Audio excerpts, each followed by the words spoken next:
ఇప్పుడు ఎట్లా మీ ఇల్లు పోయింది? రోడ్డు మీద పడి ఉన్నాం సార్.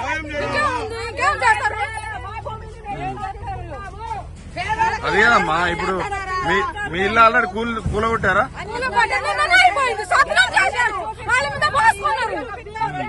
మరి ఇప్పుడు ఎట్లా ఇల్లు? సార్ అమ్మ నాన్న ఇచ్చిన ఒక కుంట భూమి ఉంటే అక్కడ ఇల్లు కట్టలేక టౌన్ పోయి బతుకుదామని చెప్పి మేము అక్కడ ఉన్నది కూడా అమ్ముకున్నాం సార్.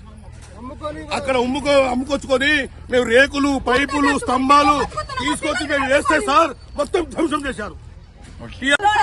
ధ్వంసం చేశారు. ఏంటమ్మా?